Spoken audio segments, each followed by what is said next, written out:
एक police chief अपनी आंखों के सामने देख रहा था। एक बच्चा बिस्तर से हवा में उछलकर दूसरे बिस्तर पर जा गिरा।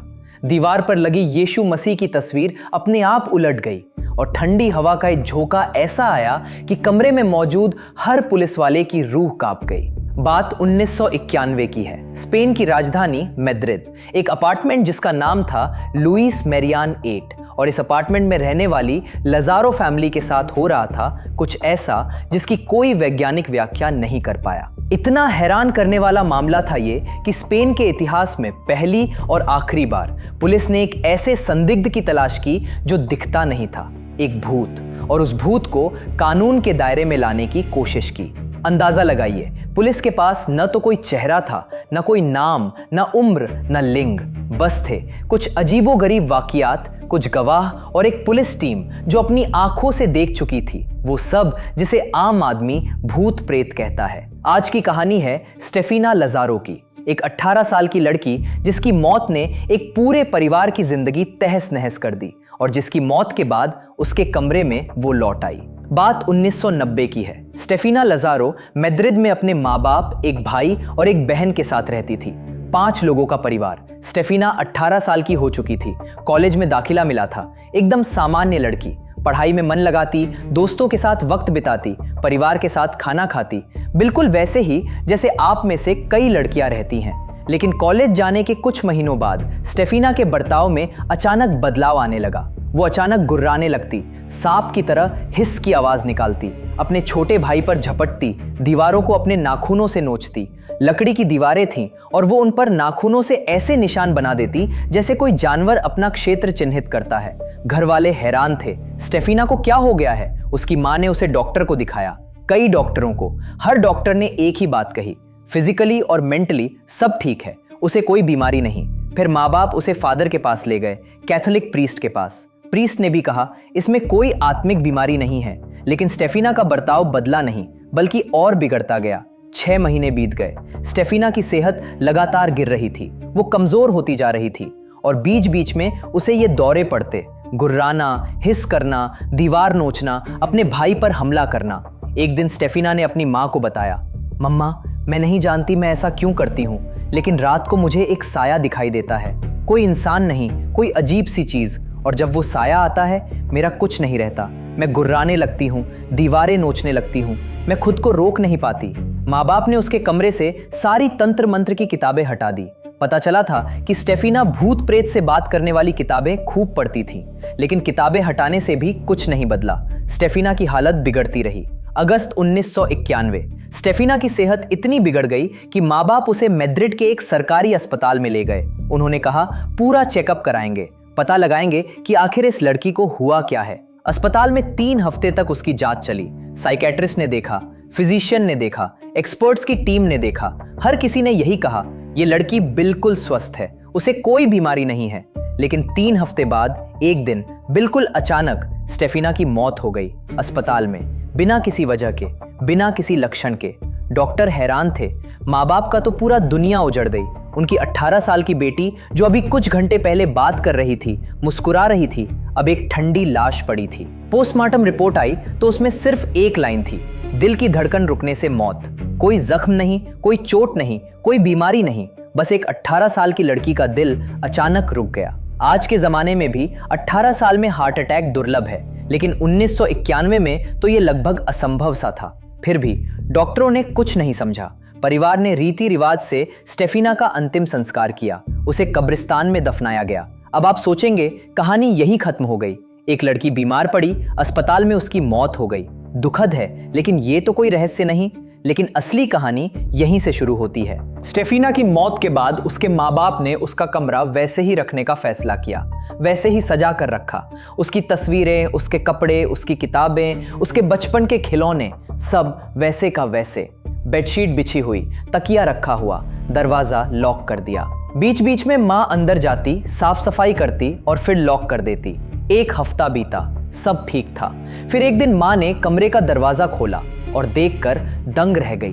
बेडशीट फर्श पर पड़ी थी, गद्दा इधर उधर हटा हुआ था, किताबें, खिलौने, तकिया सब बिखरा पड़ा था और दीवारों पर लगी तस्वीरें सब उल्टी लटक रही थीं। माँ को लगा शायद कोई पड़ोसी शरारत कर रहा है। उन्होंने सब साफ किया, बेडशीट ठीक की, तस्वीरें सीधी की, दरवाजा फिर से लॉक किया। 2-4 दिन बाद फिर वही हाल, सारा सामान बिखरा हुआ, चादर फर्श पर, गद्दा दूसरी जगह, तस्वीरें फिर से उल्टी। और ये सिर्फ 1-2 बार नहीं, बार बार हो रहा था। हर बार माँ सब ठीक करती, हर बार दरवाजा लॉक करती और हर बार कुछ दिनों बाद कमरा फिर से बिखरा हुआ मिलता। फिर एक रात अजीब आवाजें शुरू हुईं। स्टेफिना के कमरे से आवाजें आती, मम्मा मम्मा, ऐसी आवाज जिसमें दर्द था, पीड़ा थी, सिसकियां थीं। माँ सुनती, पहचानती, ये उसकी बेटी की आवाज थी। लेकिन कैसे? स्टेफिना तो मर चुकी थी। वो रात रात भर आवाजें सुनते, कभी चीख, कभी चिल्लाहट, कभी सिसकियां, कभी वो आवाज जैसे कोई दीवार को नोच रहा हो।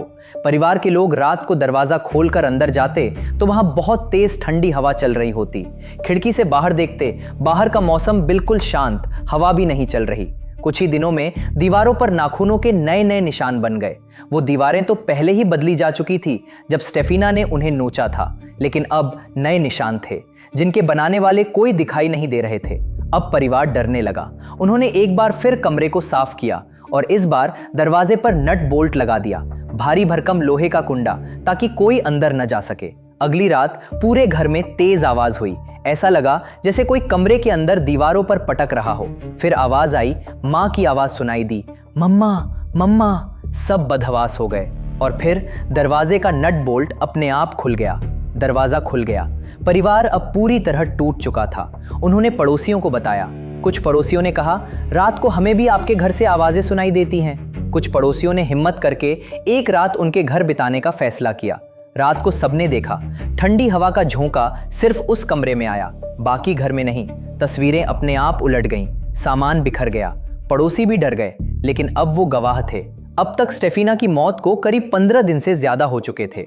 तभी एक दिन स्टेफिना के कॉलेज की 2-3 टीचर उसके घर पहुंची। उनमें एक नन थी, क्योंकि ये एक कैथोलिक स्कूल था। उन्होंने स्टेफिना की माँ से कहा, हमें आपको कुछ बताना है, जो बात हम आपको पहले बतानी चाहिए थी, लेकिन हमें नहीं पता था कैसे बताते। उन्होंने बताया, ये करीब 7 महीने पहले की बात है। स्टेफिना की एक सबसे करीबी दोस्त थी। उस दोस्त के बॉयफ्रेंड की एक बाइक एक्सीडेंट में मौत हो गई थी। दोस्त बहुत दुखी थी। स्टेफिना उसे सांत्वना देना चाहती थी। एक दिन नन स्कूल के पिछले हिस्से में गई। वहां उसने 4 लड़कियों को एक लकड़ी के बोर्ड के चारों तरफ खड़ा देखा। उस बोर्ड पर एक शीशे का गिलास उल्टा रखा था और चारों लड़कियां बारी बारी से उस गिलास के नीचे अपनी उंगलियां लगा रही थीं। इन चारों में एक स्टेफिना भी थी। नन ने दूर से देखा। उसने बताया, जब स्टेफिना की बारी आई, उसने गिलास के नीचे उंगली रखी और गिलास बोर्ड के ऊपर हवा में उड़ने लगा, बिना किसी के छुए। वो हवा में घूम रहा था। नन डर गई। वो आगे बढ़ी, चारों लड़कियों को डांटा और गुस्से में उस लकड़ी के बोर्ड के 2 टुकड़े कर दिए। लेकिन हैरानी की बात, बोर्ड टूटने के बाद भी वो गिलास हवा में घूमता रहा। नन ने लड़कियों से पूछा, ये सब क्या कर रहे हो? तो स्टेफिना ने बताया, वो भूतों से बात करने की कोशिश कर रही थी। उसने किताबों में पढ़ा था कि मरे हुए लोगों से संपर्क किया जा सकता है। वो अपनी दोस्त के मरे हुए बॉयफ्रेंड से बात करना चाहती थी। उसे बताना चाहती थी कि वो कैसा है, कहाँ है, कैसे रहता है। और फिर सबसे हैरान करने वाली बात, नन ने बताया, जब वो वहां खड़ी थी, अचानक सफेद धुएं का एक गुबार आया। वो गुबार सीधा सीधा स्टेफिना के पास गया, उसकी नाक में घुसा और अंदर चला गया। और फिर धुएं का गुबार। ये सब 7 महीने पहले हुआ था, ठीक उसी समय जब स्टेफिना के बर्ताव में बदलाव आना शुरू हुआ था, जब वो गुर्राने लगी, सांप की तरह हिस करने लगी, अपने भाई पर हमला करने लगी। घर वालों को अब सब समझ आ गया। वो धुएं का गुबार शायद वही साया था जिसके बारे में स्टेफिना ने बताया था। वो भूत जिससे वो बात करना चाहती थी, शायद अब उसी ने स्टेफिना के शरीर पर कब्जा कर लिया था। लेकिन कहानी यहां भी नहीं रुकी। अब घर में जो हो रहा था वो और भी खौफनाक हो गया। स्टेफिना के कमरे से आवाजें आती रहती, माँ की आवाज में बेटी बुलाती। दीवारों पर नाखूनों के निशान बनते रहे, तस्वीरें उलटती रहीं। फिर एक दिन स्टेफिना की माँ ने अपनी बेटी की एक तस्वीर उठाने की कोशिश की। वो तस्वीर फ्रेम में लगी थी और फर्श पर गिरी पड़ी थी। उसने हाथ बढ़ाया, फ्रेम छुआ और अचानक उसके हाथ से फ्रेम छूट गया, जैसे कोई अदृश्य ताकत उसे छीन रही हो। स्टेफिना के पिता ने फ्रेम उठाया और जो हुआ उसने सबकी रूह कांप दी। फ्रेम के अंदर स्टेफिना का चेहरा अचानक जलने लगा। न तो फ्रेम की लकड़ी जल रही थी, न शीशा जल रहा था, न तस्वीर का बाकी हिस्सा। सिर्फ स्टेफिना का चेहरा धू धू कर जल रहा था। आंखें, गाल, होठ सब जल रहे थे, ऐसे जैसे कोई अदृश्य आग लगी हो। पिता ने घबराकर फ्रेम नीचे फेंक दिया। पूरा परिवार बाहर भागा। इसके बाद उन्होंने उस कमरे को पूरी तरह बंद करने का फैसला किया। भारी भरकम सोफे, अलमारियां, सब कुछ उस दरवाजे के सामने लगा दिया। नट बोल्ट, कुंडे, ताले सब लगा दिए। उन्होंने सोचा अब यह दरवाजा नहीं खुलेगा, लेकिन रात को पूरे घर में तेज धमाका हुआ। दरवाजे के सामने लगे भारी भरकम सोफे उछलकर दूर जा गिरे। दरवाजे के नट बोल्ट अपने आप खुल गए और दरवाजा खुल गया। अब परिवार पूरी तरह टूट चुका था, लेकिन अभी सबसे बुरा होना बाकी था। एक रात करीब 12 बजे के आसपास स्टेफिना की मां सो रही थी। अचानक उसे महसूस हुआ जैसे कोई उसके सीने पर चढ़ा हुआ है, भारी भरकम कोई चीज, और दोनों हाथों से उसका गला घोंट रही है। वो चिल्लाना चाहती थी, लेकिन आवाज नहीं निकल रही थी। हाथ बढ़ाकर उसने किसी को हटाने की कोशिश की, लेकिन वहां कोई था ही नहीं, बस एक अदृश्य भार जो उसकी सांस रोके हुए था। इतनी मशक्कत के बाद किसी तरह उसने उस अदृश्य हाथों को अपने गले से हटाया। पति जाग गया। मां बदहवास थी, रो रही थी, कांप रही थी। इस पूरे सिलसिले में लाजारो परिवार ने कभी पुलिस को फोन नहीं किया था। उन्हें लगा था कौन यकीन करेगा, कौन भूत प्रेत की बात सुनेगा। लेकिन उस रात 2:40 बजे स्टेफिना की मां ने पुलिस को फोन किया। 10 मिनट के अंदर मैड्रिड पुलिस की टीम वहां पहुंच गई। टीम का नेतृत्व कर रहे थे चीफ इंस्पेक्टर जॉस पेड्रो। उनके साथ थे इंस्पेक्टर नेगरी और 3 अन्य पुलिस अधिकारी, कुल 5 पुलिस वाले। जब वो घर में दाखिल हुए तो सबसे पहले उन्होंने महसूस किया तेज ठंडी हवा। घर के अंदर ऐसी हवा चल रही थी जैसे कोई एसी पूरी तरह खोल दिया हो, लेकिन खिड़कियां बंद थीं। बाहर मौसम गर्म था, शांत था, हवा भी नहीं चल रही थी। फिर उन्होंने सुनी अजीब अजीब आवाजें, चीखें, चिल्लाहट, सिसकियां, सब स्टेफिना के कमरे से आ रही थीं। उन्होंने कमरे का दरवाजा खोला। अंदर तस्वीरें उल्टी लटक रही थीं। बिस्तर बिखरा हुआ था, चादर और तकिया फर्श पर थे। दीवारों पर नाखूनों के ताजा निशान थे।